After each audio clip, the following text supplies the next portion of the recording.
Okay, so guys, let us start with today's session.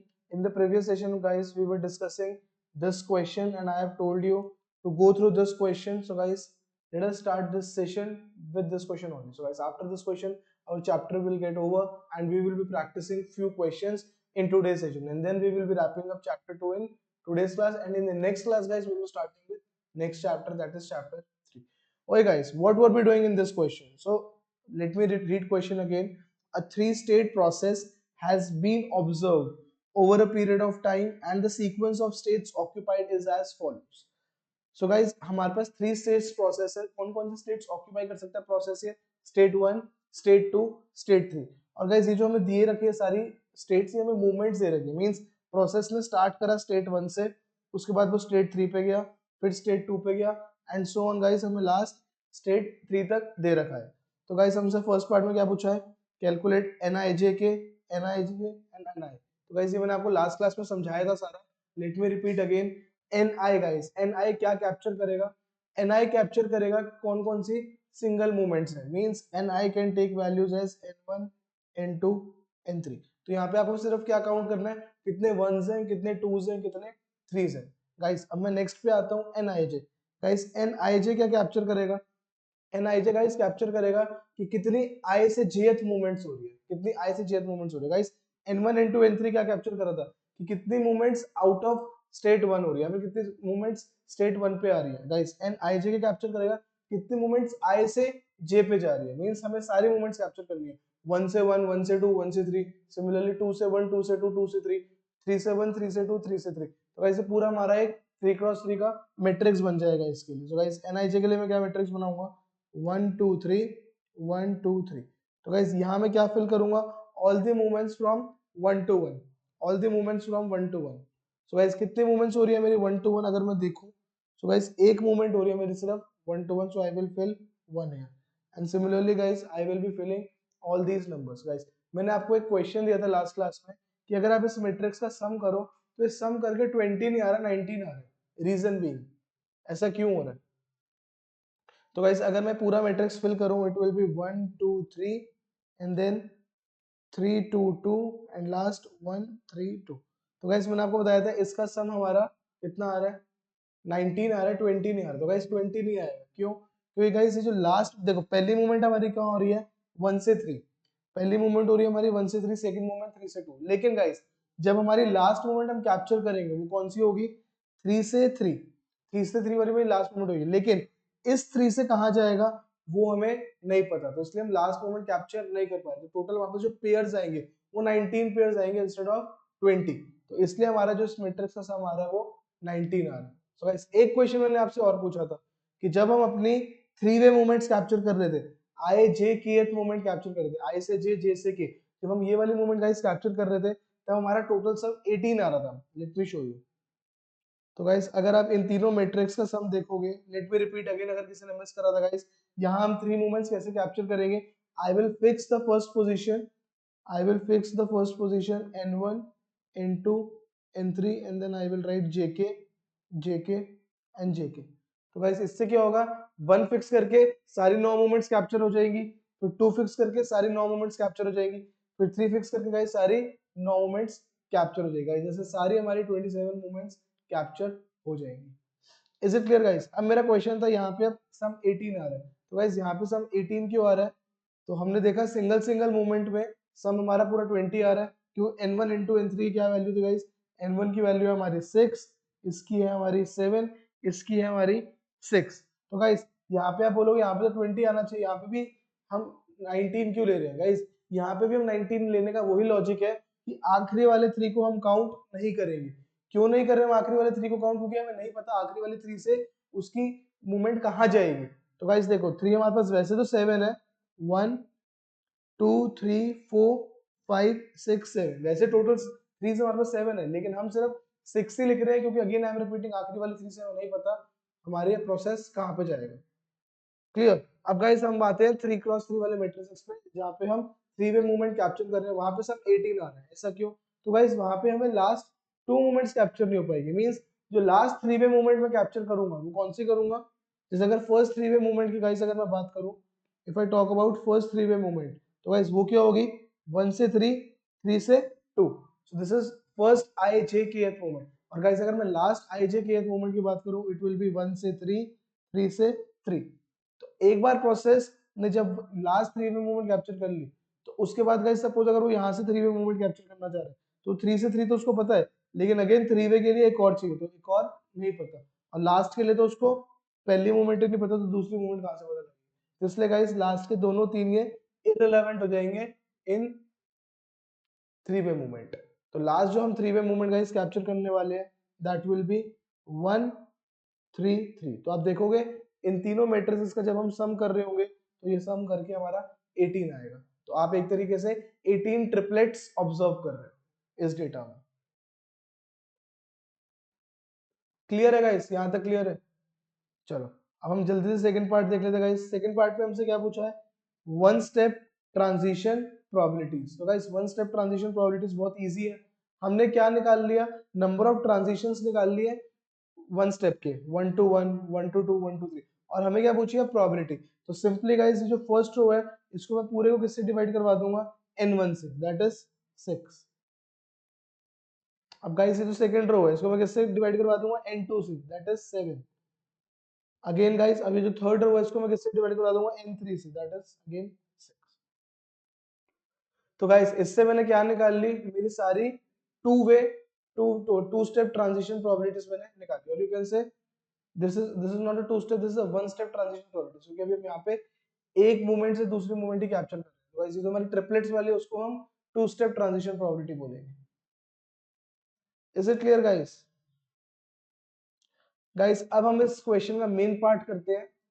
State the null and alternative hypothesis for the triplets test. So guys, triplets test is the main thing that we are doing here. So guys, main hypothesis क्या होगा, हमने last class में देखा था. ये हम क्या लेके चल रहे हैं कि प्रोसेस क्या फॉलो करेगा, मार्कओव प्रॉपर्टी फॉलो करेगा.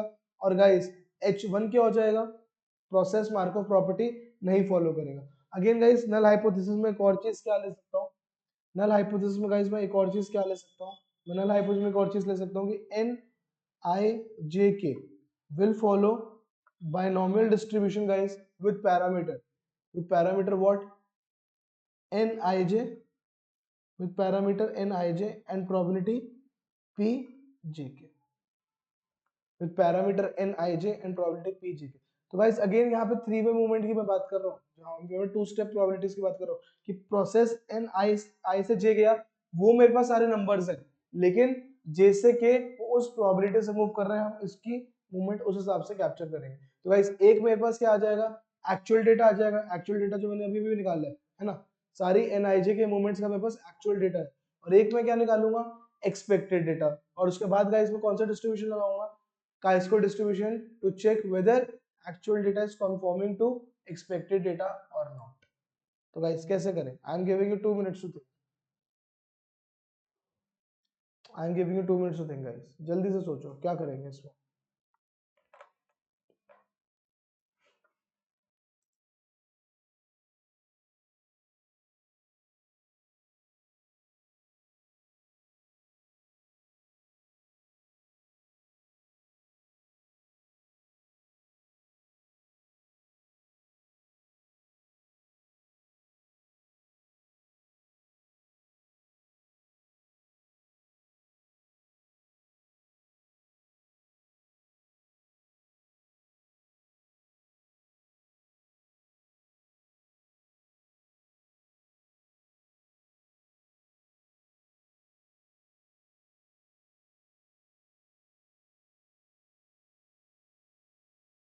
ओके गाइस, chi-square का क्या फॉर्मूला होता है, what is the formula of chi-square, it will be summation actual minus expected whole square upon expected. So guys actual data मेरा क्या है यहाँ पे, n i j k minus expected data क्या होगा गाइस, अगर मैं ये बोल रहा हूँ n i j k ये फॉलो कर रहा है, तो what will be the mean of n i j k, what will be the mean of n i j k, कैसा है गाइस, बाइनोमियल का मीन क्या होता है, n i j into p j k. So guys this minus n i j into p j k का whole square upon N I J P J के का term. Is it clear guys? Guys, this probability is our estimated term, so I am putting cap over there. तो guys अब हमें इसका पूरा table बनाना पड़ेगा actual और एक्सपेक्टेड। हमने देखा था कितनी वैल्यूज आ रही थी हमारी, 27 वैल्यूज आ रही थी। तो गाइस 27 वैल्यूज के हमें एक्सपेक्टेड डेटा चाहिए और एक्चुअल डेटा चाहिए। Let me show you. Now guys don't expect this whole question in exam. आपके पास पूरा ट्रिपलेट टेस्ट पे chi स्क्वायर लगाना नहीं आएगा, क्योंकि इसमें आप पूरा टाइम वेस्ट कर दोगे। यू कैन सी गाइस, देखो पूरे 27 वैल्यूज के लिए हमने एक्चुअल और एक्सपेक्टेड डेटा निकाला। Let me explain you how they have calculated it. So guys सबसे पहले उन्होंने क्या लिख दी, आई जे के मूवमेंट लिख दी। तो आई जे के गाइस कितने मूवमेंट्स हो सकती है, 27 मूवमेंट्स हो सकते हैं गाइस। वो हमने मैट्रिक्स में देख लिया। हमने 3 मैट्रिक्स बनाए थे 3x3 के। तो हर एक मैट्रिक्स 9 मूवमेंट्स कैप्चर कर रहा था। There were 3 matrices. तो टोटल मूवमेंट्स कितने कैप्चर हो रही थी गाइस, 27। 27 टोटल मूवमेंट्स कैप्चर हो सकती है। तो गाइस ये मेरा क्या है, observed frequency means actual data. तो गाइस ये एक्चुअल डेटा जो एनआईजे का है, मैंने कहां से लिखा, ये मैंने उन 3 मैट्रिसेस को यूज करके ही लिखा। तो गाइस यहाँ पे जब आई को फिक्स कर दे हम 1, आई को फिक्स कर दे 1 मींस पहली 9 वैल्यूज, पहली 9 वैल्यूज गाइस मैं कहां से देख रहा हूँ, मेरे फर्स्ट मैट्रिक्स से। अगली 9 वैल्यूज जहाँ पे हम 2 फिक्स कर रहे हैं वो मैं कहां से देख रहा हूँ, सेकंड मैट्रिक्स से। और अगली 9 वैल्यूज जहाँ पे मैं 3 फिक्स कर रहा हूँ वो मैं कहां से देख रहा हूँ, थर्ड मैट्रिक्स से। तो ये 3 मैट्रिक्स थे ना गाइस, फर्स्ट सेकंड थर्ड। तो यहाँ से मैंने अपनी एक्चुअल वैल्यूज लिख ली। नाउ गाइस एक्सपेक्टेड वैल्यूज कैसे आएंगी, अब वो देखते हैं। सो एक्सपेक्टेड वैल्यूज के लिए गाइस हमने क्या फॉर्मूला देखा, N I J into P J के। तो एन आई जे का गाइस अगेन हमारे पास एक्चुअल डेटा है। अब एन आई जे के लिए आप बोलोगे यहाँ पे तो हमने 3 वे मूवमेंट लिखी हुई है, तो एन आई जे कहाँ से देखें। तो गाइस एन आई जे के लिए आप सिर्फ यहाँ की फर्स्ट 2 मूवमेंट देखो। तो तभी देखो गाइस पहले 3 वैल्यू सेम है, 1 1 1। उसके बाद गाइस अगली देखो तो अगली 3 भी सेम है। तो गाइस एक तरीके से एक ही मूवमेंट है। यहाँ पे हम क्या लिख रहे हैं, अगर मैं एन आई जे की बात करूँ तो पहली 3 वैल्यू में हम देख रहे हैं N one one N one one N one one. अगली 3 वैल्यू में गाइस हम देख रहे हैं N one two N one two N one two. अब आप क्या होगा सर ये हम रिपीट क्यों देख रहे हैं, बार एक एक वैल्यू को 3 3 बार क्यों देख रहे हैं, बेटा ये आपको एक ही लग रही है, लेकिन इसको हमने आगे मल्टीप्लाई किससे कराना है, पी जेके से, पी जेके। अब जेके कौन सा उठाओगे गाइस आप, ये वाला, अगली 2 वैल्यूज है ना, पहली 2 वैल्यूज और जेके के लिए last 2 values. So guys this will be into p11, this will be into p12, this will be into p13। अब ये p11 p12 p13 गाइस कहां लिखे हुए हैं, यहाँ। अब गाइस ये वाले जो मैं मेरे हैं p11 p12 p13, ये मैं कहां से उठा रहा हूँ गाइस, ये मैं अपने सेकंड पार्ट में जो मैंने अपना मैट्रिक्स बनाया था ट्रांजिशन प्रोबेबिलिटीज का, ये मैं डायरेक्टली वहां से पिक कर रहा हूँ। ये रहा मेरा ट्रांजिशन प्रोबेबिलिटीज का मैट्रिक्स। मींस अगर मुझे n11 चाहिए गाइस, n11 कितना है मेरा 1/6। अगर मुझे n12 चाहिए, n12 कितना है मेरा 2/6। तो गाइस इस तरीके से मैं अपनी क्या उठा रहा हूँ, ट्रांजिशन प्रोबेबिलिटीज। उसके बाद गाइस इजी है, उसके बाद एक्सपेक्टेड फ्रीक्वेंसी लिख दी मैंने गाइस। एक्सपेक्टेड फ्रीक्वेंसी क्या हो जाएगा, N I J into P J K, और उसके बाद actual minus expected whole square upon expected. तो गाइस ये सारा काम मुझे किसके लिए करना है, 27 ऑब्जर्वेशंस के लिए, 27 ऑब्जर्वेशंस के लिए। इज इट क्लियर गाइस, समझ आया? क्विकली यस और no in the chat section, जल्दी से बताओ।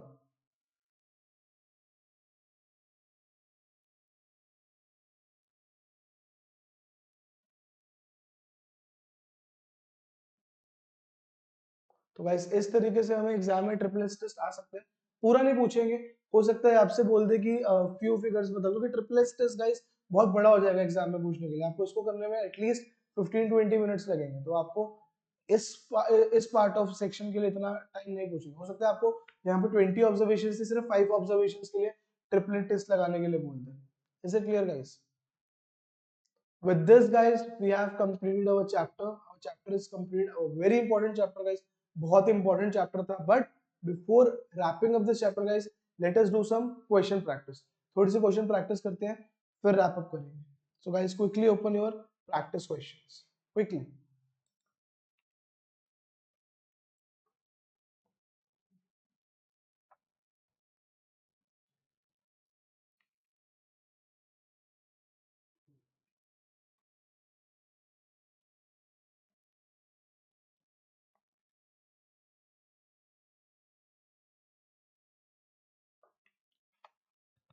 So, guys, first question that we are doing is question 2.11. So, guys, how we are proceeding? 8 marks question. So we will be moving part wise. So first part is of 2 marks. First I will be giving you 2 minutes to think over it, and then we will be discussing it. So guys, your time starts now. Quickly start reading the question. We will be discussing first part after 2 minutes. Quickly do it. And those students who have solved it, they can put their answers in the chat section. Quickly guys, quickly.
Okay guys, let me read question along with you.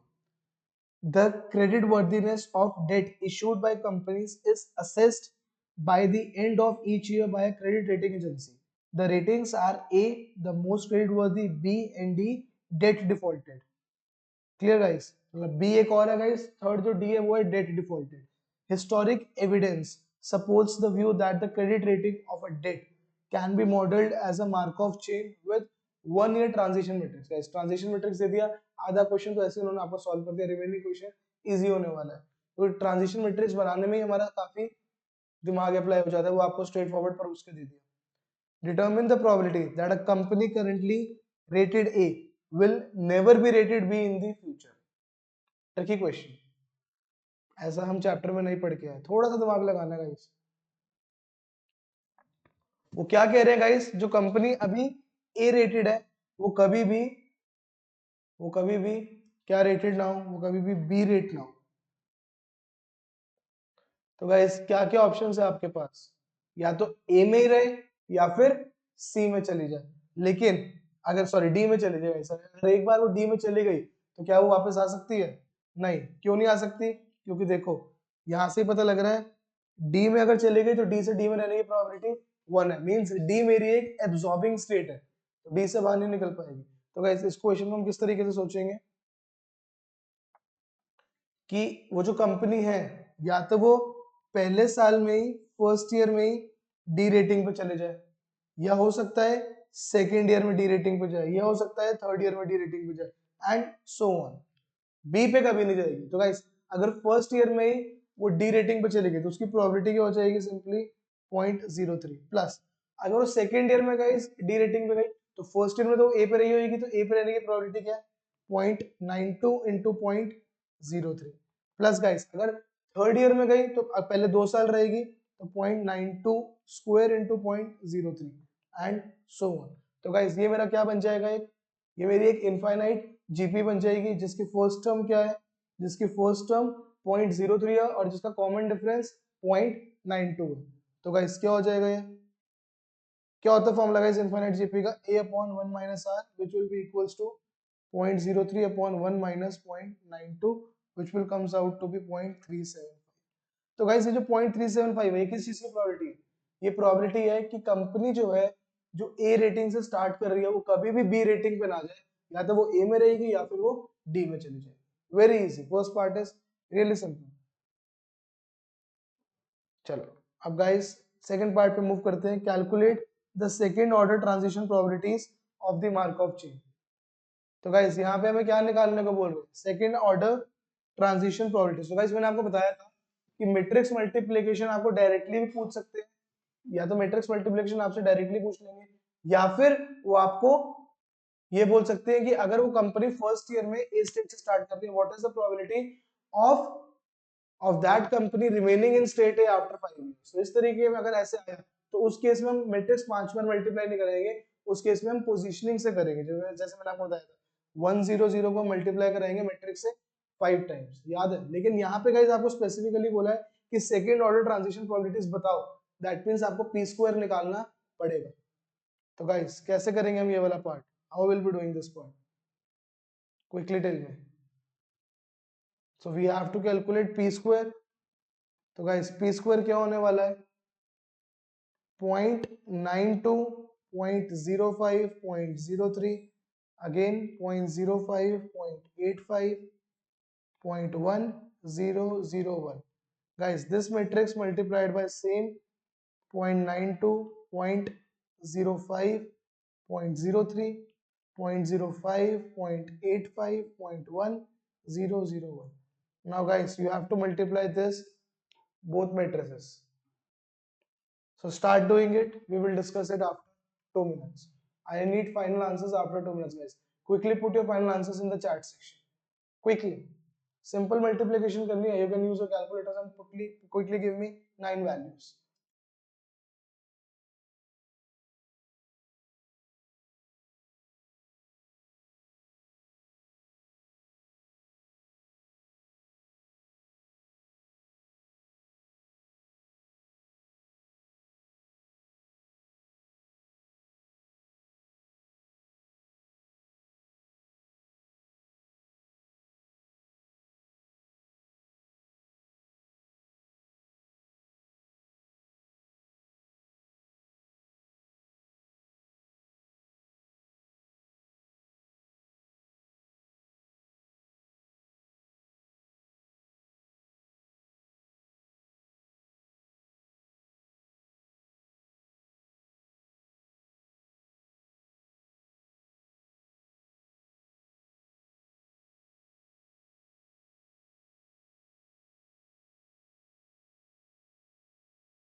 Okay guys, so I have started receiving final answers.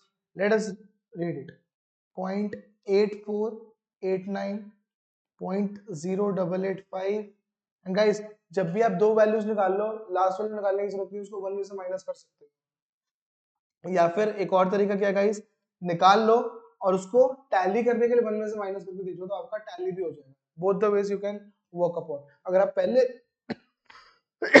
आप पहले दो answers पे guys pretty sure हो तो one में से minus कर दो, अगर आपको लग रहा है कि गलती होने के चांसेस है तो निकाल लो और उसको वन में से माइनस करके टैली करवा लो। Guys next row is 0.0885, then 0.7250, and guys last 0.1865, and guys last row is really simple 001. So guys with this we have completed second A. Second B guys बहुत इजी है। देखो second ए के लिए आपको सिर्फ 1 मार्क दिया है, देख रहे हो मैट्रिक्स मल्टीप्लिकेशन, वो खुद भी कह रहे हैं कि 2 मिनट में आपकी हो जानी चाहिए, वो सारा टाइम नहीं लगना चाहिए। Hence calculate the expected number of defaults within the next 2 years from a group of 100 companies all initially rated A. तो गाइस अब आपको इस मैट्रिक्स को यूज करके आंसर करना है कि कितनी कंपनी डिफॉल्ट कर जाएगी एट टाइम 2। तो गाइस अगर हमसे 1 साल बाद पूछा होता तो मैं directly A to D movement देखता। एक तरीके से गाइस ये क्या है, A B D, A B D. तो गाइस ए से डी मूवमेंट की प्रोबेबिलिटी क्या है, 3% in 1 year and 6.26% in 2 year. तो हमसे क्या पूछा है, 2 साल बाद कंपनी के डिफॉल्ट करने की क्या चांसेस है, या फिर आपसे क्या पूछा है गाइस, अगर 100 कंपनीज है तो उसमें से कितनी कंपनी डिफॉल्ट कर जाएगी। So guys we expect out of 100 companies 6.26 companies will default because probability of defaulting after 2 years is 6.26%. Is it clear guys? समझ आया? Okay guys, let us move to next parts, further parts. The manager of a portfolio investing in company debt follows a downgrade trigger strategy. Under this strategy, any debt in a company whose rating has fallen to B at the end of the year is sold and replaced with debt in A rated company. समझ आएगा? इसको कह रहे हैं पूरे साल में कोई भी कंपनी A से B में अगर चली जाएगी तो वो portfolio manager B rated company को बेच देगा और वापस से A रेटेड कंपनी बाय कर लेगा। Obviously there is some cost involved in it. ऐसा नहीं होगा B पे जिस प्राइस पे बेचेगा उसी से वो उतना A खरीद लेगा, नहीं, ऑब्वियसली कुछ लॉस तो इनकर करना पड़ेगा। Calculate the expected number of defaults for this investment manager over the next 2 years given that the portfolio initially consists of 100 rated bonds. So guys, this is something I call it tricky. 2 marks, I am giving you 2 minutes to think, then we will discuss. थोड़ा सा tricky, थोड़ा सा दिमाग apply quickly.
Okay guys, I have started receiving right answers from few students. देखो guys, इन questions में क्या होगा, अगर आपने ट्रिक पकड़ ली तो हो जाएंगे, नहीं तो जितना मर्जी सोचते रहो नहीं होने वाला। इसमें कुछ ऐसा नहीं होगा कि टाइम कंज्यूमिंग क्वेश्चंस है ये।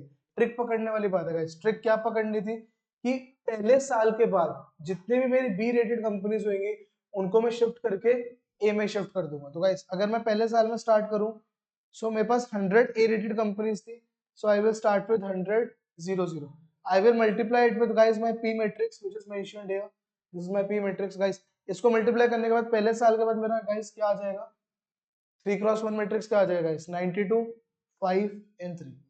अब मुझे क्या करना है गाइस, ये 5 मेरे पास बी रेटेड कंपनी है। पोर्टफोलियो मैनेजर क्या कर रहा है, 5 को बेच के 5 new A rated companies buy करे। तो गाइस अब फर्स्ट ईयर के एंड पे जो सिनेरियो था, सेकंड ईयर के स्टार्ट पे क्या सिनेरियो हो जाएगा, 97 0 3। Again I will multiply it with P guys. अब मेरे पास क्या आ जाएगा, अब मेरे पास क्या आ जाएगी, कितनी कंपनीज कितनी कितनी आ जाएगी, अगेन इसको पी से मल्टीप्लाई करो, it will comes out to be 89.24 4.85 and 5.91। अब गाइस हमसे क्वेश्चन पूछा गया था calculate the expected number of defaults for this investment manager over the next 2 years। तो गाइस पहले मेरा डिफॉल्ट कितना आ रहा था 6.26, अब देखो डिफॉल्ट कम हो गया, कितना हो गया 5.91, है ना। तो हमने डिफॉल्ट्स कम कर लिए, एक्सपेक्टेड डिफॉल्ट्स कम कर लिए, लेकिन ऑब्वियसली उसके लिए हमने कोई प्राइस पे करी है क्या, कि हमने 5 बी रेटेड कंपनीज को बेच के ए रेटेड कंपनीज बाय भी करी, लेकिन ठीक है अभी हमसे उस पार्ट में इतना नहीं पूछा, हमें सिर्फ इतना बोलना है कि एक्सपेक्टेड डिफॉल्ट्स मेरे कम हो जाएंगे। Clear guys. अब नेक्स्ट पार्ट में आपको डिटेल में कमेंट करने को बोला है। Again I am giving you 2 minutes, quickly put your comments in the chat section. Very important guys, ये 2 मार्क्स सबसे इजी होते हैं एग्जाम में ऑब्टेन करने, तो ये लिखना करना तो कुछ है नहीं, कैलकुलेशन तो कुछ करनी नहीं, सिर्फ जो हमने इस पूरे क्वेश्चन में एनालाइज करा है उसको हमें कमेंट करना है गाइस। ट्रस्ट मी, अब आपके एग्जाम्स ऑनलाइन है तो ये चीज बहुत ज्यादा आपसे पूछी जाएगी, कमेंटिंग पार्ट पे आपको बहुत ज्यादा फोकस करना है। हो सकता है 3 मार्क्स के आ जाए, 4 मार्क्स की कमेंटिंग आ जाए। और वैसे भी गाइस आपको आगे वाले एग्जाम्स के लिए प्रिपेयर करना है, जितना आप अब सीनियर बनते जा रहे हो, CS1 CM1 आप करके आ चुके हो, अब इसके बाद CS2 CM2 आपके मोस्ट प्रोबेबली बचे होंगे, उसके बाद के जो आगे के एग्जाम्स है guys like SP series exam, CP1 exam, सारी कमेंटिंग सब कुछ आपको करना ही एनालिसिस है, तो इन पार्ट्स पे गाइस बहुत ज्यादा फोकस करो। Comment on the suggestion that the downgrade trigger strategy will improve the return of the portfolio guys, although मैं आपको ये 90% एक्सप्लेन कर चुका हूं, still I am giving you 2 minutes, quickly write in your language quickly, then we'll discuss.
Okay guys, I have started receiving few responses, few are correct, few are incorrect, but at least guys you have tried, try करना सबसे जरूरी नहीं है commenting part में एक बार में सही हो जाओगे।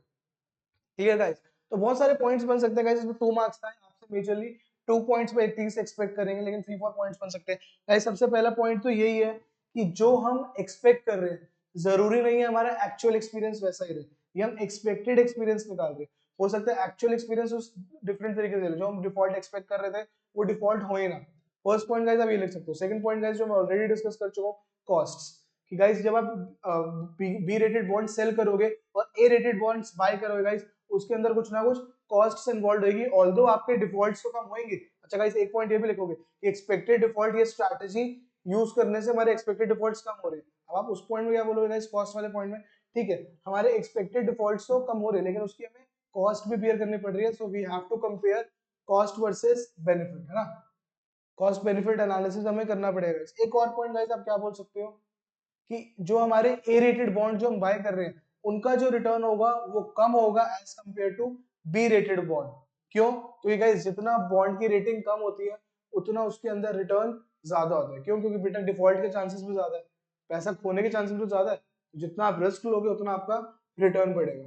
तो इसलिए जो बी रेटेड बॉन्ड जब हम बाय कर रहे हैं गाइस उसमें रिस्क ज्यादा है तो रिटर्न भी ज्यादा है, तो उस तरीके से रिटर्न तो कम ही होगा थोड़ा।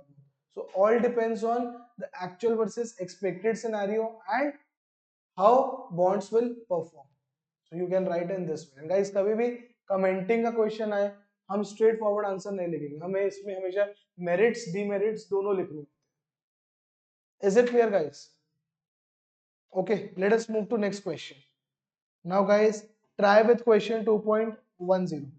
Again, there are three parts, 2, 2, 2, 3 each.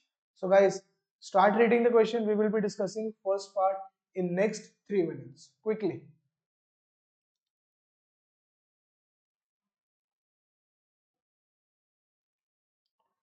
Guys, quickly start reading. Okay, let me read along with you.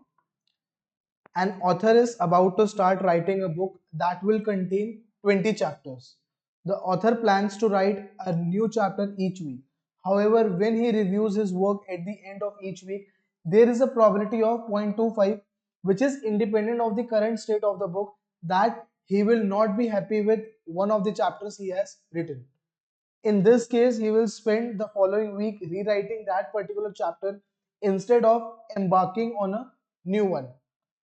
He may decide to rewrite any one chapter, including a new one he has just finished or one that he has previously written. Let xk denote the number of chapters that the author is happy with at the end of the week k, and define x not equals to 0. Means at the start of 0th week उसने अब तक 0 chapters लिखे हैं.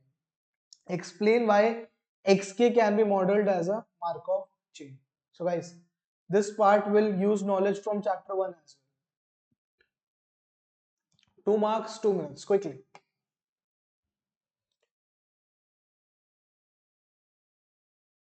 Guys, quickly give your comments in the chat section, quickly, in not more than 2 minutes. जल्दी से comments देना शुरू करो कि आपको क्यों ये मार्कov प्रोसेस लग रहा है.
Guys, easy है. So Markov process क्यों है guys? Let me explain you. I have received few answers. Few are correct, few are a little incorrect guys. तो सही आंसर क्या होगा guys? Markov इसलिए होगा क्योंकि उस ऑथर का प्रोबेबिलिटी जो है नया चैप्टर लिखने का, वो किस पे डिपेंड कर रही है गाइस? या तो वो अगले वीक में एक नया चैप्टर लिख लेगा या फिर नहीं लिखेगा. ऐसा नहीं होगा कि पुराने लिखे हुए चैप्टरों को डिलीट करना. नहीं, इस वीक वाले चैप्टर से या तो हैप्पी होगा या अनहैप्पी होगा. अगर अनहैप्पी हुआ गाइस, तो number of chapters written in the next week will be equals to number of chapters written in the previous week. और अगर गाइस वो हैप्पी रहा, जिसकी प्रोबेबिलिटी 0.75, मतलब वो सेटिस्फाइड है कि जो उसने चैप्टर लिखा है वो ठीक है, तो फिर गाइस वो एक चैप्टर बढ़ जाए. समझ आया गाइस? मतलब जो नंबर ऑफ चैप्टर्स लिख रहा है वो गाइस उस वीक में वो डिपेंडेंट नहीं है पिछले हफ्तों में कितने थे. तो गाइस अगर मैं बात करूं मार्कोव प्रोसेस, एक्स क्या लेने को बोला, एक्स के लेने को बोला. X K will be equals to X K minus one. X K will be equals to X K minus one. So guys X K will be equals to X K minus one. उसकी probability क्या है? उसकी probability हमें given है 0.75 and X K equals to X K minus one plus one. उसकी क्या probability है guys? 0.75. ये हमें क्वेश्चन में मेंशन्ड है. तो guys what I am saying, x K equals to X K minus one, मतलब पिछले हफ्ते वाले चैप्टर्स जितना लिखे उसकी प्रोबेबिलिटी क्या गिवन है हमें? 0.25. और guys X K equals to X K minus one plus one, उसकी क्या प्रोबेबिलिटी है? 0.75. और गाइस ये जो k है ये कहां से कहां के बीच में लाई करेगा? मींस जो हमारी xk वाली वैल्यूज है, ये जो xk है वो क्या क्या वैल्यूज ले सकता है? वो वैल्यूज ले सकता है 0 से लेके 20 तक, क्योंकि मैक्सिमम हमें 20 चैप्टर्स ही लिखने हैं. Is it clear? Quickly yes और no in the chat section. First part clear है? जल्दी से गाइस सेकंड पार्ट पे मूव करो quickly. We have to do 2 more questions. इस क्वेश्चन के बाद हमें 2 और क्वेश्चन प्रैक्टिस करना है. Quickly move to second part. Calculate the probability that the author will complete the book in exactly 25 weeks. बहुत इजी है गाइस. अब इसमें आपके CS2 की नॉलेज यूज नहीं होनी, CS1 की नॉलेज यूज होनी. बेसिक प्रोबेबिलिटी निकालने को आपको बोला है.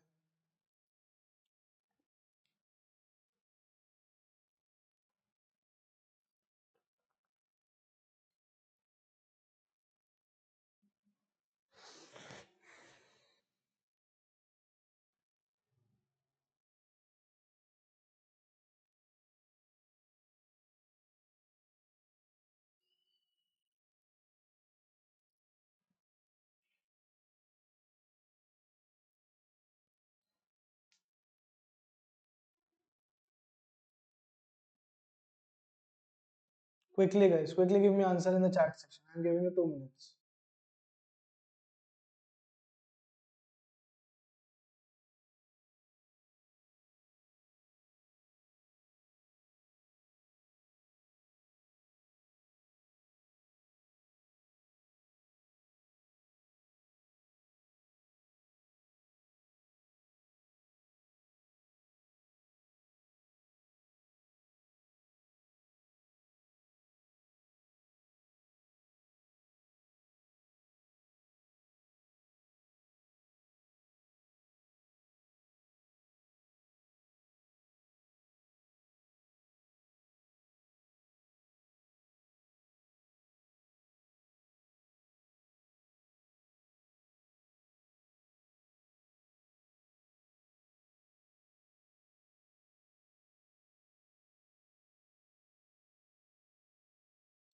Okay guys, let me explain you.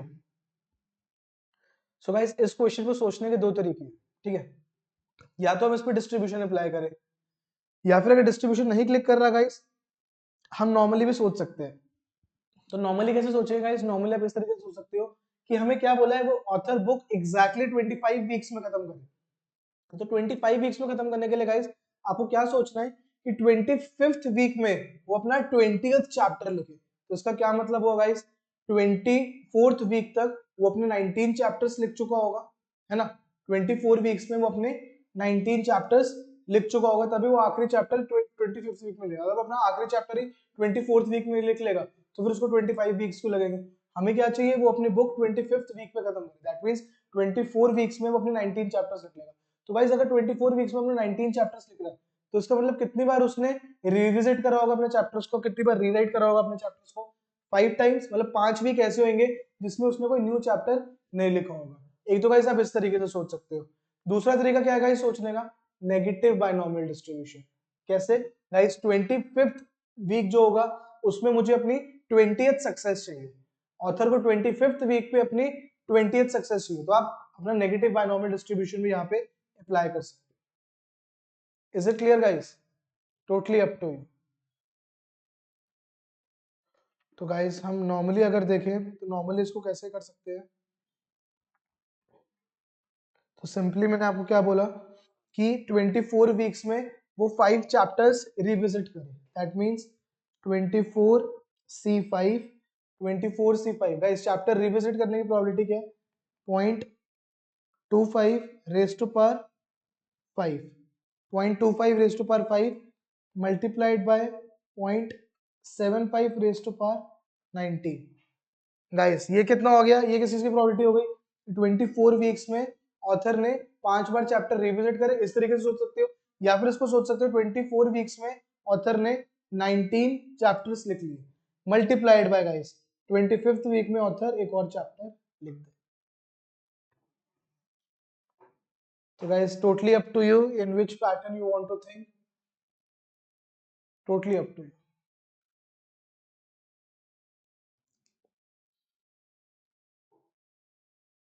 Okay guys, last part. Calculate the expected number of weeks it will take the author to complete the book. Calculate, guys, calculation तो कर लोगे? So I have started receiving answers as well.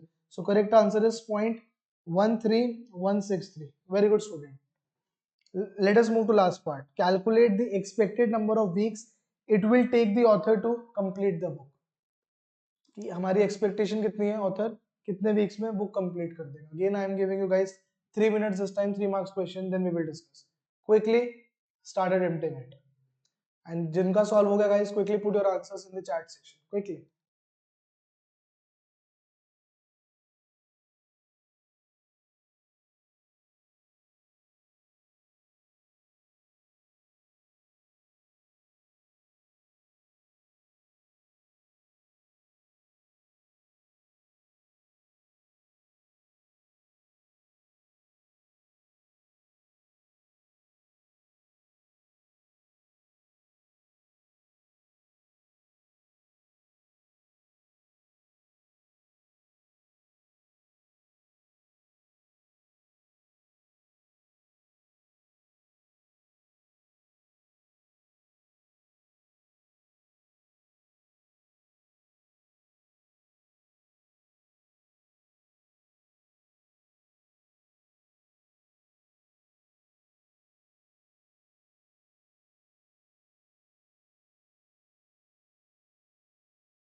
Guys, I have started receiving the answers. So guys, there are two ways to tackle the third part.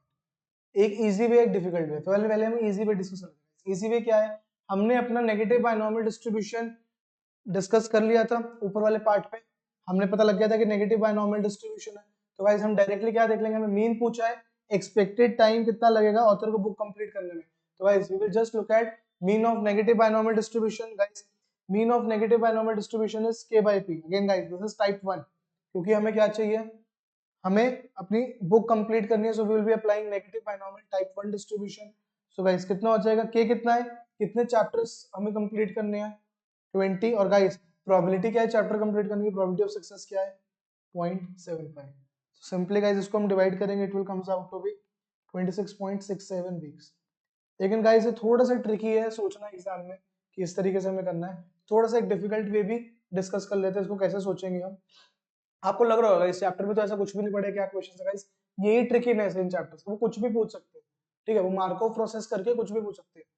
अभी मैं आपको general questions दिखाऊंगा जो आएंगे थोड़े से, इस टाइप के क्वेश्चंस बहुत कम पूछे जाते हैं. आपको लग रहा होगा इसमें चैप्टर का यूज नहीं, मैं आपसे बात से एग्री करूं, सिर्फ फर्स्ट पार्ट में यूज था चैप्टर का जहां पे मार्क ऑफ प्रूव कर रहे थे, बाकी पूरा क्वेश्चन गाइस जनरल है. अगर आपको CS1 याद है तभी इसको क्वेश्चन को अटेम्प्ट कर पाओगे गाइस. दूसरा वे क्या है, दूसरा क्या भाई गाइस वे है रिकर्सिव रिलेशनशिप बना के. रिकर्सिव रिलेशनशिप बना के मैं एक वेरिएबल डिफाइन कर दूंगा mk. गाइस mk क्या बताएगा मुझे, mk मुझे बताएगा expected time until the book is finished. Expected time until the book is finished. तो गाइस इस mk को मैं कैसे एस्टिमेट कर सकता हूं, this mk will be equals to, this mk will be equals to guys 1 plus guys 1 plus क्या लिखूंगा मैं, this mk will be equals to 1 plus guys 0.75% chance है एक चैप्टर आगे बढ़ने का, मींस 0.75% चांस है कि अब वो mk प्लस 1 का टाइम देखेगा. ठीक है, mk क्या बता रहा है guys, expected time to complete the book. तो एक हफ्ता लिया, एक हफ्ता लिया, एक हफ्ता प्लस 75% चांस कि अब वो k प्लस 1 वाला टाइम लेगा, प्लस 25% चांस अभी भी वो के चैप्टर्स वाला ही टाइम लेगा.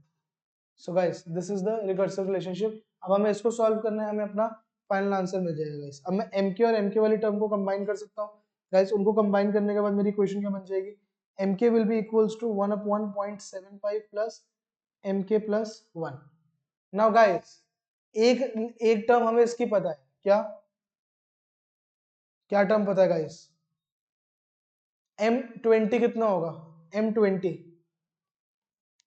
मींस जब k की वैल्यू 20 पहुंच जाएगी, जब हमारे 20 चैप्टर्स कंप्लीट हो जाएंगे गाइस, तब हमें कितना टाइम और लगेगा बुक खत्म करने के लिए. आप लोगों के साथ 20 चैप्टर्स हो गए तो बुक खत्म हो गई, तो बेटा अगर बुक खत्म हो गई तो m20 की वैल्यू कितनी आ जाएगी, 0. m20 will be 0. Similarly guys अगर मुझे m19 निकालना है, अगर मुझे m19 निकालना है तो मैं m20 को 0 पुट कर सकता हूँ, तो m19 की वैल्यू कितनी हो गई 1 अपॉन 0.75. सिमिलरली गाइस अगर मुझे m18 निकालना है, m18 कैसे निकालूंगा गाइस, यहाँ पे k को 18 पुट करो तो यहाँ पे m19 पुट करना पड़ेगा. सो गाइस m18 कितना हो जाएगा 1 upon 0.75 plus 1 upon 0.75. Similarly guys m17 निकालना तो अगेन एक और 1 अपॉन 0.75 ऐड हो जाएगा. तो गाइस इस तरीके से मेरा रिकर्सिव रिलेशनशिप यूज हो सकता है. तो इन जनरल गाइस मैं mk की इक्वेशन क्या बना सकता हूँ, anyone in the class, in general में mk की इक्वेशन कैसे बना सकता हूँ, आप ऑब्जर्व करो, ऑब्जर्व करने की कोशिश करो गाइस. m20 क्या था 0, m19 क्या है 1 अपॉन 0.75, m18 क्या है 2 अपॉन 0.75, m17 क्या है 3 अपॉन 0.75. तो गाइस इन जनरल मेरी mk की इक्वेशन क्या बन जाएगी, सो गाइस इन जनरल मेरी mk की इक्वेशन बन जाएगी 20 माइनस k अपॉन 0.7. अब गाइस पुट करके देख लो, जब हम m20 निकाल रहे थे 20 पुट कर दो k को, m19 निकाल रहे थे k को 19 पुट कर दो, तो गाइस आपके पास सारे आंसर्स आ जाएंगे. तो गाइस अब हमें निकालना क्या है, अभी हमारे एक भी चैप्टर कंप्लीट नहीं हुआ, तो k को मैंने 0 पुट कर दिया, तो 0 चैप्टर कंप्लीट हो तब मेरा आंसर क्या आएगा, putting k equals to 0 again it will be 20 by 0.75 which is 26.67 weeks. अब गाइस देखो दोनों मेथड से हमारा आंसर सेम आ रहा है, लेकिन उससे हमने कितनी लंबी टेक्निक लगाई है इससे, और गाइस उसमें हमें सिंपली क्या करना पड़ा, नेगेटिव बाइनोमियल डिस्ट्रीब्यूशन सोचना पड़ा. बट डिपेंड करता है आप एग्जाम में डिस्ट्रीब्यूशन सोच पा रहे हो नहीं सोच पा रहे हो, नहीं सोच पाए तो गाइस ये वाला मेथड आपको आना चाहिए, रिकर्सिव रिलेशनशिप का. एक बार जल्दी से देख लो इस मेथड में, कोई भी डाउट है तो पूछ लो. मैं फिर से रिपीट कर देता हूँ गाइस, ये क्या कह रहा है, ये टाइम निकाल रहा है कि टाइम ऑफ कंप्लीटिंग के चैप्टर्स, टाइम ऑफ कंप्लीटिंग के chapters will be equals to 1 plus 0.75 into m k plus 1 plus 0.25 into m k. इसका मतलब क्या होगा गाइस, अगर हमारा होल्डिंग टाइम के चैप्टर्स निकालने का, मान लो 10 चैप्टर्स निकालने का कुछ आए, तो वो किसके इक्वेट कर सकता हूँ गाइस, 1 प्लस एक हफ्ते बाद, एक हफ्ते बाद 0.75% चांस है, 75% चांस है मैं एक और चैप्टर लिख लूंगा, तो उतना टाइम, और 25% चांस है, 25% चांस है मैं अभी भी एक और चैप्टर नहीं लिख पाऊंगा, तो उसका time. Is it clear, guys? Quickly, yes or no? So I have started receiving a lot of yeses. Shall we proceed to the next question? Okay, guys, let us proceed. थोड़ा सा speed up करेंगे अब चीजों को. Guys, थोड़ा सा speed up करेंगे अब चीजों को. Guys, 2.9 easy है, अपने आप ट्राई कर लेना, कुछ भी नहीं है उसमें. So I'm not discussing this question. So guys, two questions left. Exam style 2.7 and 2.8. तो guys, ये हम पूरा पूरा सॉल्व नहीं करेंगे. मैं सिर्फ आपको उतना करवाऊंगा जितना नेसेसरी है, बाकी मैं आपको इसमें कुछ कुछ हेल्प करता रहूंगा, कुछ कुछ पार्ट्स के मैं आपको आंसर्स बताता रहूंगा. स्टार्ट हम हर एक क्वेश्चन का करेंगे, लेकिन कैलकुलेशन में थोड़ी सी स्किप करवा दूंगा, बिकॉज आई नो CS2 में अब आपको आके कैलकुलेशन में कोई दिक्कत नहीं होगी. हम कॉन्सेप्ट्स ज्यादा डिस्कस करेंगे इन दोनों पार्ट्स में. So guys, start reading first question 2.8 quickly. Start reading question 2.8. We will be discussing it in next 2 to 3 minutes. Okay, let me read with you. A simple NCD system has 4 levels of discount: 0%, 20%, 40%, 60%. A new policy holders start on 0% discount. At the end of each policy year, policy holders will change according to the following rules. अब लग रहा है मिलता जुलता, तो chapter से पढ़ के आए, कॉन्फिडेंस आ रहा है. अभी तक कंफ्यूज थे यार, ये दोनों क्वेश्चंस क्या आ गए, तो बेटा इस यूनिट में कुछ भी आ सकता है. इस यूनिट सबसे ज्यादा ऐसी है, अगर आप 100 क्वेश्चन भी प्रैक्टिस कर लोगे, उनके पास 150 और क्वेश्चन है पूछने के लिए. At the end of a claim-free year, policyholder moves up one level and remains on the maximum discount. At the end of year in which one claim was made, policyholder drops back one level or remains at 0%. Guys, एक और चीज है, at the end of year in which more than one claim occurs, उसके अंदर आप drop back to zero discount आ जाओगे. मतलब वो क्या कह रहे हैं, अगर पॉलिसी होल्डर एक भी क्लेम नहीं लेगा तो हम एक डिस्काउंट लेवल ऊपर भेज देंगे. अगर पॉलिसी होल्डर एक क्लेम लेगा तो एक डिस्काउंट लेवल नीचे भेज देंगे. अगर पॉलिसी होल्डर एक से ज्यादा क्लेम लेगा, 2, 3, 4, तो हम डायरेक्टली 0% डिस्काउंट पे भेज देंगे. Clear guys? So for a particular policy holder, probability of a claim free year is 7/10. Probability of one claim is 1/5, and probability of more than one claim is 1/10. So guys, first part, write down the transition matrix for this time homogeneous mark question. 2 marks. These 2 marks are guys very important, क्योंकि अगर ये गलत बना दिया आपने, पूरा question गलत हो गया. कितने मार्क्स का है? 15 मार्क्स है. तो गाइस, इन 2 मार्क्स पे आपके पूरे 15 मार्क्स डिपेंडेंट है, इसलिए ये सारे चैप्टर्स ट्रिकी है. सेम ट्रिकीनेस गाइस आपको चैप्टर 4 5 में भी मिलेगी, वहां पे भी ऐसी होएगा. अगर ट्रांजिशन मैट्रिक्स गलत बना दिया तो पूरा क्वेश्चन गलत हो जाएगा. गाइस, 2 मार्क्स का है. I am giving you 3 minutes for this, then we will discuss quickly guys.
Guys, can I discuss? So guys, before making transition matrix directly, I will advise you to first make transition graph. Transition graph पहले बनाते हैं इस question का। Guys फिर से figures देख लो, 7/10 है claim free year की, 1/5 है। 1/5 की जगह गाइस सबको 10 में कन्वर्ट कर लेते हैं। 1/5 की जगह 2/10 सोच लो। 2/10 है गाइस एग्जैक्टली 1 क्लेम की, और 1/10 है more than, total is 1। So guys, let us make transition graph first quickly. तो guys, transition graph के लिए हमारे पास कितनी states given है? 0%, 20%, 40%, 60%. Is it right? Yes. 0, 20, 40, 60. So guys, let me make the states 0, 20. Okay, write like this, guys. We will write in one line. 0, 20, 40, 60. Guys पहले हम सिर्फ ऊपर जाना देख लेते हैं ना, ऊपर कैसे कैसे जाएंगे। तो गाइस 0 से 20 जा सकते हैं, 20 से 40 जा सकते हैं, 40 से 60 जा सकते हैं, 60 से 60 रह सकते हैं। गाइस किस प्रोबेबिलिटी से?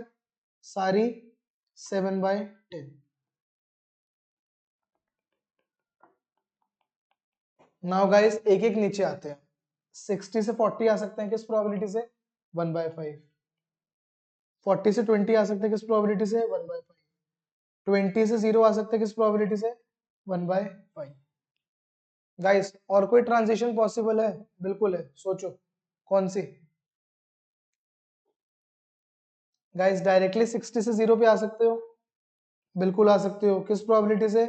1/10 से। डायरेक्टली गाइस 40 से 0 आ सकते हो, बिल्कुल आ सकते हो, किस प्रोबेबिलिटी से? 1/10। नाउ गाइस एक और चीज है जो आप लोग मिस कर रहे हो, बताओ क्या। अब 20 से 0 पे आपने लिखा 1/5, लेकिन 20 से अगर हम टोटल आउटगोइंग देखें, एक 7/10 हो रही है और एक 2/10, टोटल 9/10 हो रही है। एक 1/5 हम कहाँ मिस कर रहे हैं? तो गाइस 20 से 0 पे 1/5 से नहीं आएगा, 20 से 0 पे 1/5 प्लस 1/10, टोटल 3/10 से आएगा। क्यों? क्योंकि गाइस वहां पे चाहे एक क्लेम ले, दो क्लेम ले, तीन क्लेम ले, वो 0 पे ही आके गिरेगा। तो गाइस इसकी टोटल प्रोबेबिलिटी 1/5 ना होके आपकी 3/10 है। एंड सिमिलरली गाइस 0 पे 0 रहने की भी प्रोबेबिलिटी भी 3/10 ही है। Now guys using this transition graph quickly make transition matrix quickly, जल्दी से बना लो।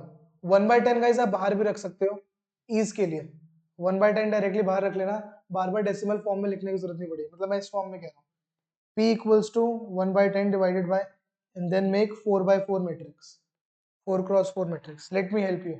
It will be 3, 7, 0, 0, then 3, 0, 7, 0, then 1, 2, 0, 7, and then 1, 0, 2, 7. It is 0%, 20%, 40%, and 60%. And it is again 0%, 20%, 40%, 60%. Now guys, first part is over. First part is over guys. Second part देखें हमें क्या करना है। Guys second part में हमें निकालना है calculate two step transition probabilities from state I to state J. PIJ square means हमने जो ऊपर फर्स्ट पार्ट का मैट्रिक्स निकालना है उसका स्क्वायर करना है। गाइस ये हो जाएगा, इसके लिए मैं आपको टाइम नहीं दे रहा। आई एम सपोजिंग कि आप सब ये कर लोगे। तो गाइस 3 मार्क्स आर होगा, तो मैट्रिक्स मल्टीप्लिकेशन आप लोग कर लोगे। गाइस अब देखो दिक्कत क्या है, फर्स्ट पार्ट का अगर ट्रांजिशन मैट्रिक्स सही नहीं बनाया तो सेकंड पार्ट में भी उसके मार्क्स कट जाएंगे। ऑल्दो IFOA कुछ मार्क्स अवॉर्ड करता है, वो एज्यूम कर लेता है चलो फर्स्ट का गलत के आपके मार्क्स काट लेगा, थर्ड और सेकंड पार्ट में भी कुछ नंबर दे देगा, लेकिन गाइस पूरे फिर भी नहीं मिलेंगे 3 आउट ऑफ 3। थर्ड पार्ट देखें गाइस, चलो थर्ड पार्ट करते हैं। If the policyholder starts with no discount, calculate the probability that this policyholder is at the maximum discount level after 5 years. So guys दो तरीके करने के, एक तो तरीका है आप पी स्क्वायर निकाल चुके हो, एक पी क्यूब और निकाल लो। पी क्यूब कैसे निकालोगे गाइस? देखो सेकंड पार्ट पे हम पी स्क्वायर निकाल चुके हैं, कैसे? पी क्रॉस पी से। तो वैसे गाइस अब पी क्यूब निकाल लो, कैसे? पी स्क्वायर क्रॉस पी से। उसके बाद गाइस पी स्क्वायर और पी क्यूब को एक और बार मल्टीप्लाई करो, 5 नंबर है, इतना काम कर सकते हो। इससे इजी तरीका बताऊं गाइस, वही जो हम चैप्टर में पढ़ के आए हैं। हमसे पूछा क्या है, if the policy holder starts with 0 discount, calculate the probability this policy holder is in the maximum discount. तो गाइस हम अपनी मूवमेंट कहां से स्टार्ट करेंगे? हम अपना x नॉट वाला मैट्रिक्स कहाँ से स्टार्ट करेंगे, 1 0 0 0। अब गाइस इसको किससे मल्टीप्लाई कराएंगे, p से। तो p से मल्टीप्लाई कराने के बाद मुझे क्या मिल जाएगा guys, this into x not into p will give me what, x1।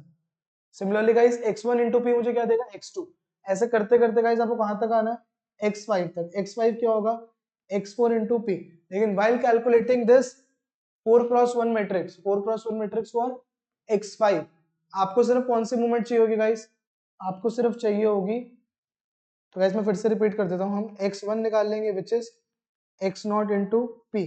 x not we have defined as 1 0 0 0, क्योंकि गाइस वो पॉलिसी होल्डर जीरो डिस्काउंट से स्टार्ट कर रहे हैं, है ना। अब गाइस सिमिलरली ऐसे करते करते हम x5 निकाल लेंगे x4 इंटू p। लेकिन x5 निकालते वक्त गाइस, x5 निकालते वक्त हमें पहले 3 नंबर की जरूरत नहीं होगी, हम सिर्फ इस नंबर में इंटरेस्टेड होंगे। इज इट क्लियर गाइस, चलो ये काम आप करो खुद से। आई am giving you 5 minutes for it, quickly guys.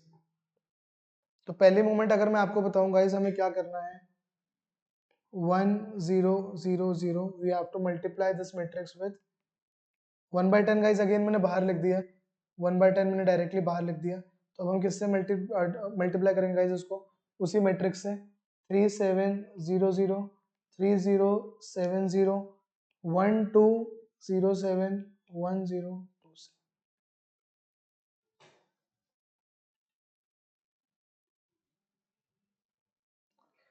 तो गाइस हम x1 निकाल रहे हैं यहाँ पे, x1 में आपको बता दूं कितना आ जाएगा। तो guys this row into this column, तो ये हमें क्या देगा, सिर्फ 3। अगेन 1 by 10 बाहर पड़ा हुआ है। Again guys this row into this column, ये हमें क्या देगा, 7। 3 + 7 10 हो चुका, डिवाइड बाय 10 कर रहे हैं तो डायरेक्टली 0 आ गया।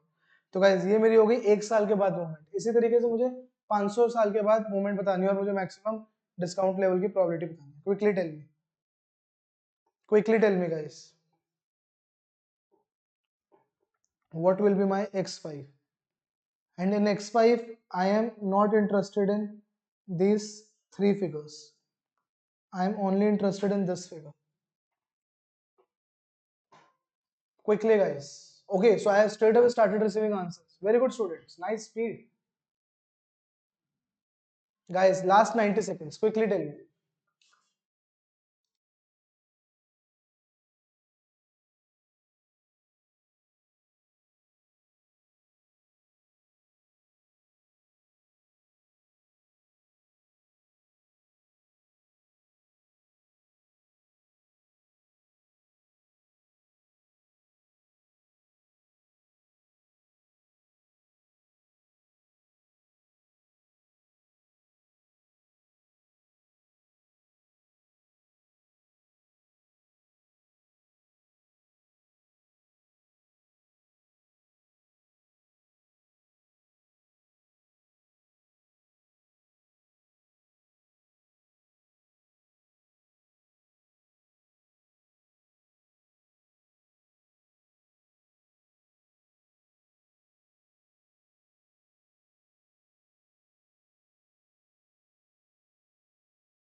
Okay guys, let me reveal the final answer. Final answer for 60% discount, 60% discount at the end of year 5 is 0.43904, 0.43904. So guys, हम सिर्फ इस फिगर में इंटरेस्टेड थे। x4 तक आपको चारों वैल्यूज निकालनी पड़ेगी, लेकिन x5 के लिए गाइस आप सिर्फ ये वाली वैल्यू कैलकुलेट करोगे। Okay guys, now quickly read the fourth part. Quickly read the fourth part. in the fourth part what they are asking you, they are asking you long term distribution guys. long term distribution means 25 30 50 100 साल बाद क्या ये distribution किसी एक state किसी एक long term distribution पे move करेगा या नहीं, मतलब रुकेगा या नहीं रुकेगा। उसके लिए हमने क्या देखने को था, ऑल्दो इस क्वेश्चन में पूछा नहीं है, मैं आपसे क्वेश्चन पूछता हूँ 2 मार्क्स का, will this distribution settles into its long term distribution, क्या सेटल कर जाएगा अपने लॉन्ग टर्म डिस्ट्रीब्यूशन में। इसके लिए गाइस हम किस पे जाएंगे, ट्रांजिशन ग्राफ पे। कब करता है गाइस एक डिस्ट्रीब्यूशन अपने लॉन्ग टर्म डिस्ट्रीब्यूशन में सेटल कब करता है, जब वो उसका स्टेट स्पेस फाइनाइट हो, बिल्कुल फाइनाइट है, सिर्फ 40 स्टेट्स है।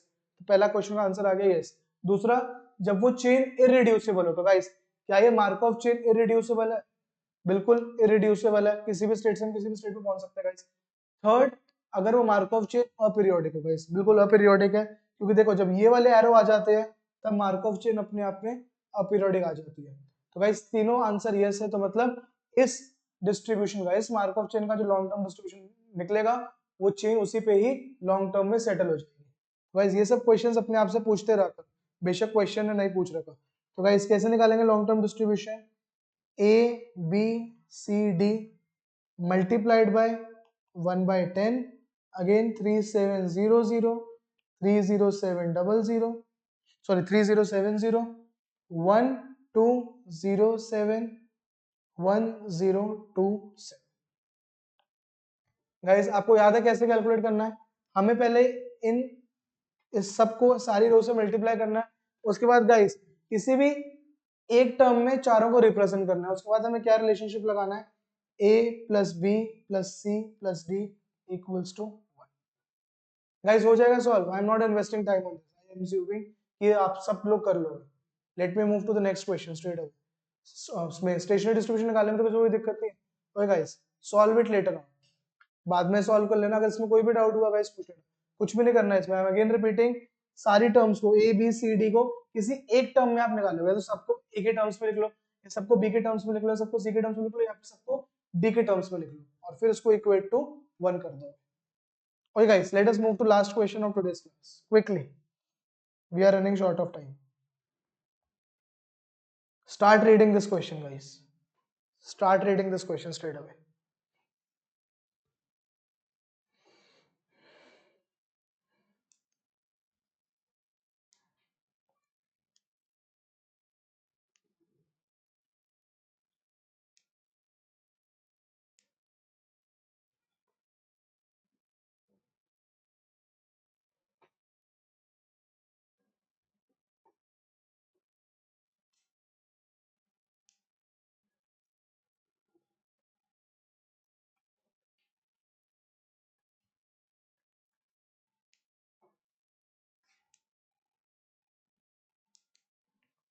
Okay guys, let me read question along with you.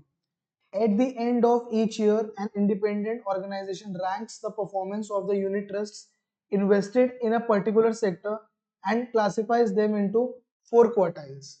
With quartile 1 relating to the best performance, past experience has shown that at the end of each year, a fund will either remain in the same quartile or move to a neighboring quartile.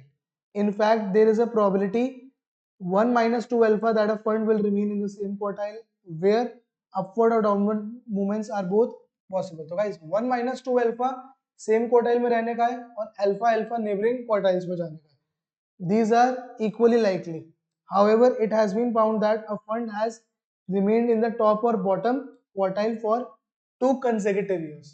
Top और bottom quartile में 2 consecutive years में रहेगा और उसकी probability क्या guys 1 minus beta of remaining in the same quartile for the following year. Guys tricky है ये, इसका चेन बनाना थोड़ा सा ट्रिकी होगा। तो गाइस अलग से देखो, आपको चेन बनाने के 3 मार्क्स नहीं है, आपको मैट्रिक्स बनाने के 2 मार्क्स दिए, तो सिर्फ आपको पहले 5 मार्क्स चेन और मैट्रिक्स बनाने के लिए दिए। तो guys this is tricky, I am giving you 4 minutes for thinking for first 2 parts, then we will discuss straight away. So guys your time starts now quickly.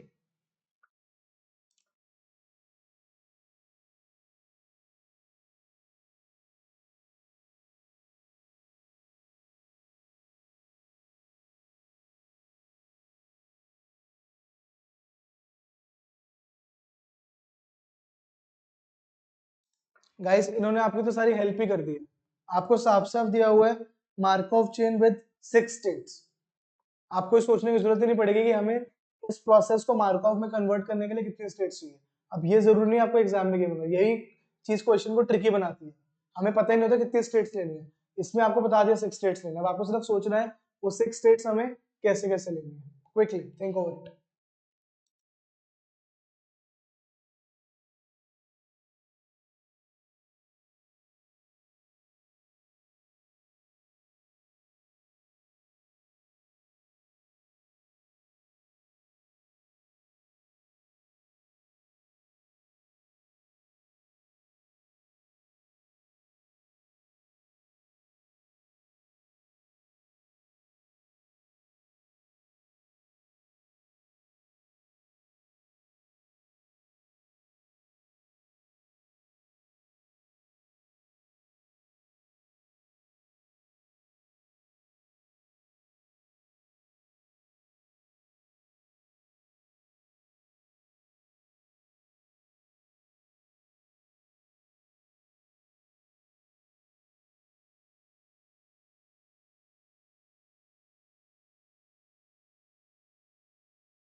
Guys anyone with the answer?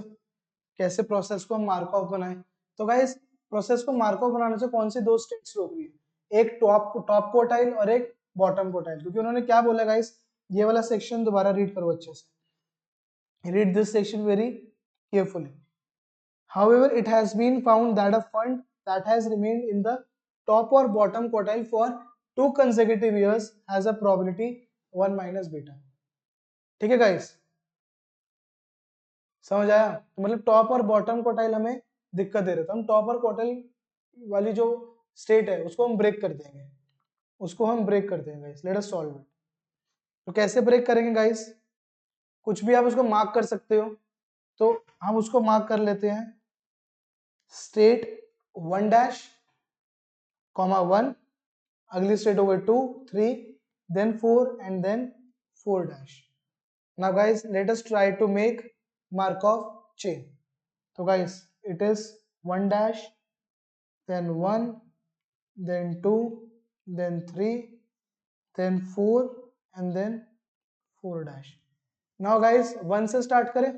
चलो 1 से कहाँ कहाँ जा सकता है guys? सबसे पहले हम करते हैं 1 से वो 2 पे आ सकता है, 1 से वो 1 पे रह सकता है। तो गाइस 1 से 1 पे मैं ऐसे एरो नहीं बनाऊंगा। क्यों नहीं बना रहा? क्योंकि गाइस ये जो 1 डैश मैंने स्टेट ली है वो 1 से 1 पे रहने वाले ही लिए। तो गाइस 1 से 1 पे रहा, 1 से 1 पे रहा, और फिर गाइस अगेन कंसेक्यूटिव ईयर। उन्होंने बोला था ना एक बार 1 से 1 पे आया तो कंसेक्यूटिव ईयर 1 से 1 पे तो रहेगा ही रहेगा। तो वो कंसेक्यूटिव ईयर वाला जो 1 से 1 पे रहने की प्रोबेबिलिटी है वो कितनी दे रखी है? 1 माइनस बीटा। और गाइस 1 से 2 पे आने की क्या प्रोबेबिलिटी है? 1 से 2 पे आने की प्रोबेबिलिटी है वो नहीं गिवन, लेकिन 1 से 1 पे रहने की कंसेक्यूटिवली प्रोबेबिलिटी क्या दे रखी है? 1 माइनस 2 अल्फा। तो गाइस 1 से 1 पे रहेगा 1 माइनस 2 अल्फा से, और एक बार वो 1 से 1 पे रहा तो अगले कंसेक्यूटिव ईयर अगेन 1 पे रहने की प्रोबेबिलिटी क्या दे रखी है? 1 माइनस बीटा। तो गाइस अब हमें 1 का टोटल आउटगो टोटल 1 बनाना है, तो 1 माइनस 2 अल्फा यहाँ हो गया और 2 अल्फा यहाँ आ गया। Any doubts here guys? 1 से 2 पे 2 अल्फा क्यों आया? इसमें तो कुछ डाउट नहीं। अब गाइस 2 से वापस 1 पे जा सकता है, या 2 से 2 पे रह सकता है, या 2 से 3 पे आ सकता है। तो गाइस 2 से 2 पे रहने की प्रोबेबिलिटी हमें गिवन है कितनी? 1 माइनस 2 अल्फा। तो गाइस 2 से 2 पे रहने की 1 माइनस 2 अल्फा है, और नेबरिंग पे जाने की इक्वली लाइकली बोला था। तो गाइस 2 पे 1 पे जाएगा अल्फा से, 2 से 3 पे जाएगा अल्फा से। सिमिलरली गाइस 3 से 3 पे रह सकता है, 3 से 2 पे आ सकता है, 3 से 4 पे जा सकता है। 3 से 3 पे कैसे रहेगा गाइस? 1 माइनस 2 अल्फा, और 3 से 2 पे कैसे जाएगा? अल्फा, और 3 से 4 पे कैसे जाएगा? अल्फा। इक्वली लाइकली बोला था। अब गाइस अगेन 4 से 4 पे रह सकता है, लेकिन 4 से 4 पे रहना गाइस मैं इसके ऊपर मार्क नहीं करूंगा। 4 से 4 पे रहेगा मींस 4 से 4 डैश पे आ गया, which is 1 minus 2 alpha. Again guys अब 4 से 3 पे कैसे जाएगा? 4 से 3 पे अब अल्फा से नहीं जाएगा, 4 से 3 पे अब 2 अल्फा से जाएगा, क्योंकि आउटगोइंग हमें टोटल 1 बनानी है। अब गाइस 4 डैश से 4 डैश पे कैसे रहेगा? अगर एक बार टॉप क्वार्टाइल पे आ गया तो उस पे टॉप क्वार्टाइल पे सेम पे रहने की प्रोबेबिलिटी हमें क्या गिवन है? 1 माइनस बीटा। अब गाइस आप सारी प्रोबेबिलिटी का सम देख लो, 1 आ रहा है, सिर्फ 2 नोट्स का नहीं आ रहा होगा, एक 1 डैश का और एक 4 डैश का। क्यों? क्योंकि यहाँ पे हमने सिर्फ बात करी 1 से 1 पे रहने की, 1 से 1 पे रहने की 1 बाई 1 माइनस बीटा। तो गाइस अगर 1 से 1 पे नहीं रहा, एक साल 1 से 1 पे रहा और उसके बाद उसको वापस 1 से 2 पे आना हो तो कैसे आएगा? 1 से 2 पे आएगा गाइस। अब टोटल हमें 1 बनाना है तो बीटा से। सिमिलरली 4 से 3 पे आएगा, किससे आएगा? बीटा से। So guys, this is my transition graph of this question, first part. Now let me straight away make transition matrix as well guys. Using this graph, I am making transition matrix.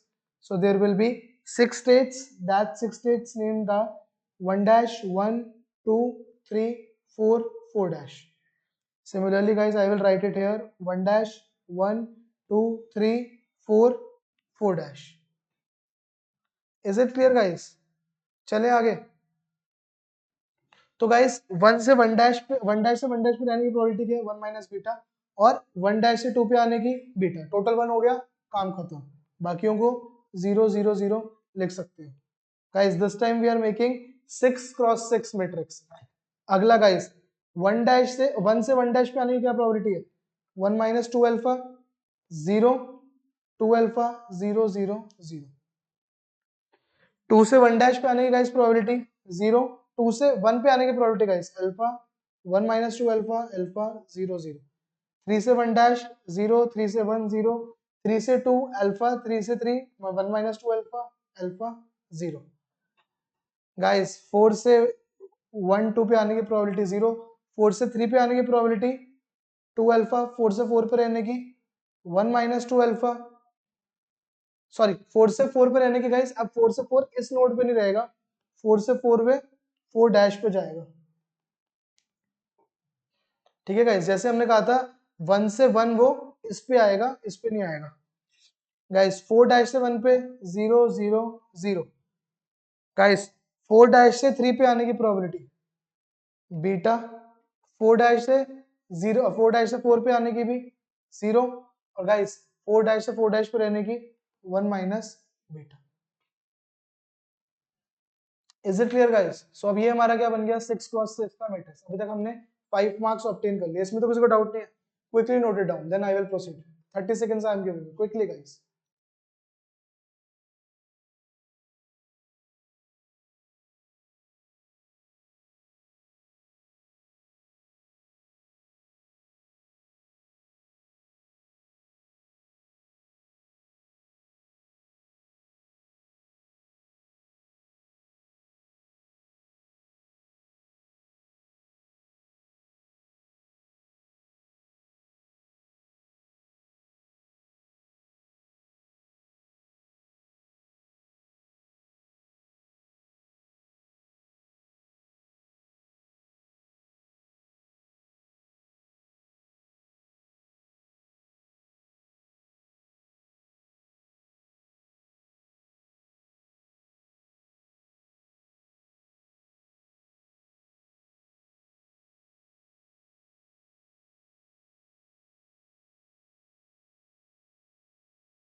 ओए guys, let me proceed to the other parts. Third part में क्या पूछ रहे हैं guys, वो explain whether this chain is irreducible और aperiodic. तो guys जल्दी से देखो और बताओ इरिड्यूसिबल और अपीरियोडिक के लिए। तो देखो अपीरियोडिक के लिए तो मैंने आपको बताया था, अगर ये वाला एरो किसी भी मार्कोव चेन में आ गया तो पक्का पक्का अपीरियोडिक होने वाले गाइस। इरिड्यूसिबल भी है, हम देख चुके हैं, किसी भी स्टेट से हम किसी भी स्टेट पे जा सकते हैं। देख लो, करके देख लो। 1 से 1 डैश पे आ पा रहे हैं, 1 डैश से 1 डैश पे रह रहे हैं, और 1 डैश से 2 पे भी आ रहे हैं। 2 से 3, 3 से 2, 2 से 3, 3 से 2, 3 से 4, 4 से 4 डैश, 4 डैश से अगेन 3। तो गाइस किसी स्टेट से किसी स्टेट पे भी जा पा रहे हैं। This chain is irreducible and aperiodic.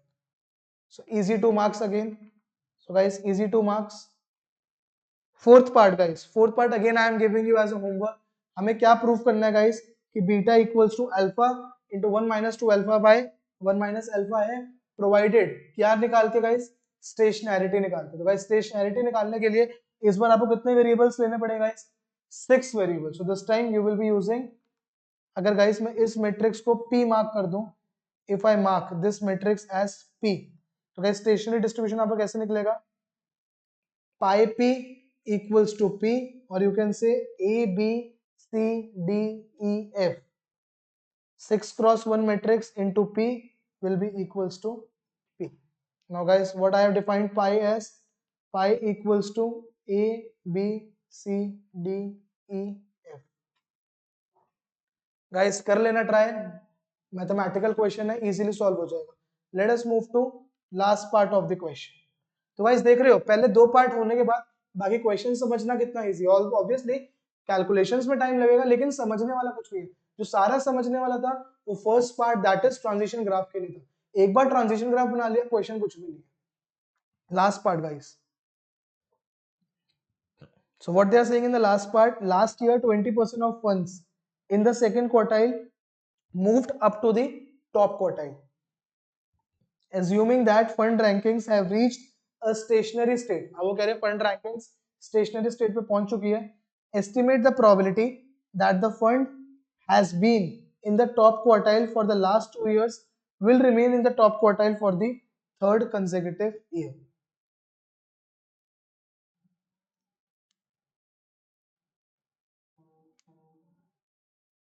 कैसे करेंगे गाइस,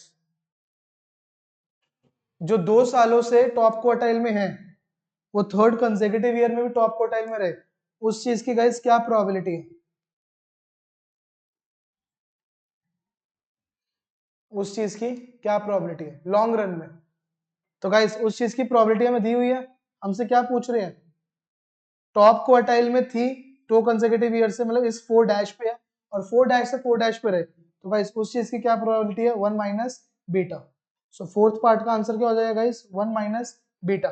तो गाइस अब थर्ड पार्ट में, अच्छा थर्ड पार्ट हमने सॉल्व नहीं करा, अभी के लिए हम एज्यूम कर लेते हैं हमने थर्ड पार्ट सॉल्व कर लिया। तो गाइस थर्ड पार्ट सॉल्व करके हमने बीटा क्या निकाला था, हमने बीटा निकाला है alpha into 1 minus 2 alpha upon 1 minus alpha. तो वहां से हम उसको पुट कर देंगे, it will be alpha 1 minus 2 alpha upon 1 minus alpha. तो गाइस अब मुझे अल्फा पता लग जाए तो मेरा आंसर आ जाएगा। अल्फा हमें क्वेश्चन में गिवन है, देखो कैसे गिवन है अल्फा क्वेश्चन में, last year 20% of ones in the second quartile move to the top quartile, second quartile से टॉप क्वार्टाइल पे मूव करे, है ना।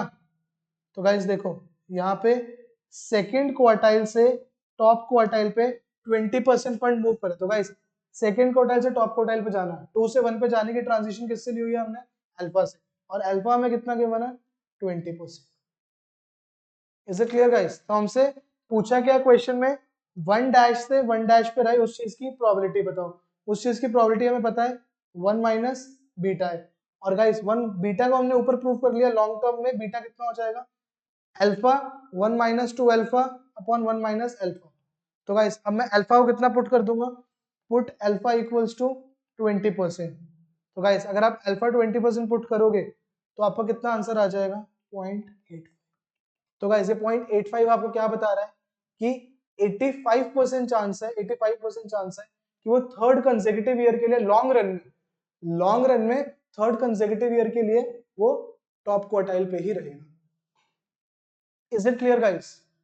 तो again I am repeating guys, जो मोस्ट क्रूशियल पार्ट होते हैं इन चैप्टर्स के फ्रॉम चैप्टर 1 to 5, वो फर्स्ट और सेकंड पार्ट ही होते हैं जिसमें आपको ट्रांजिशन ग्राफ, ट्रांजिशन मैट्रिक्स बनाने के लिए बोलते हैं। Once you are able to solve those parts, the remaining question is really simple. But guys 15-20 marks का क्वेश्चन अगर वो नहीं हुए ना तो सोच लो 60 मार्क्स पासिंग के लिए चाहिए, 15-20 वहीं उड़ गए तो रिस्क बहुत ज्यादा हो जाएगा पेपर ना क्लियर करने का। Is it clear guys.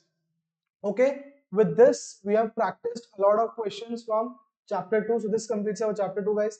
In the next class we are starting with chapter 3. Okay, so that's it for today, we'll continue in next class.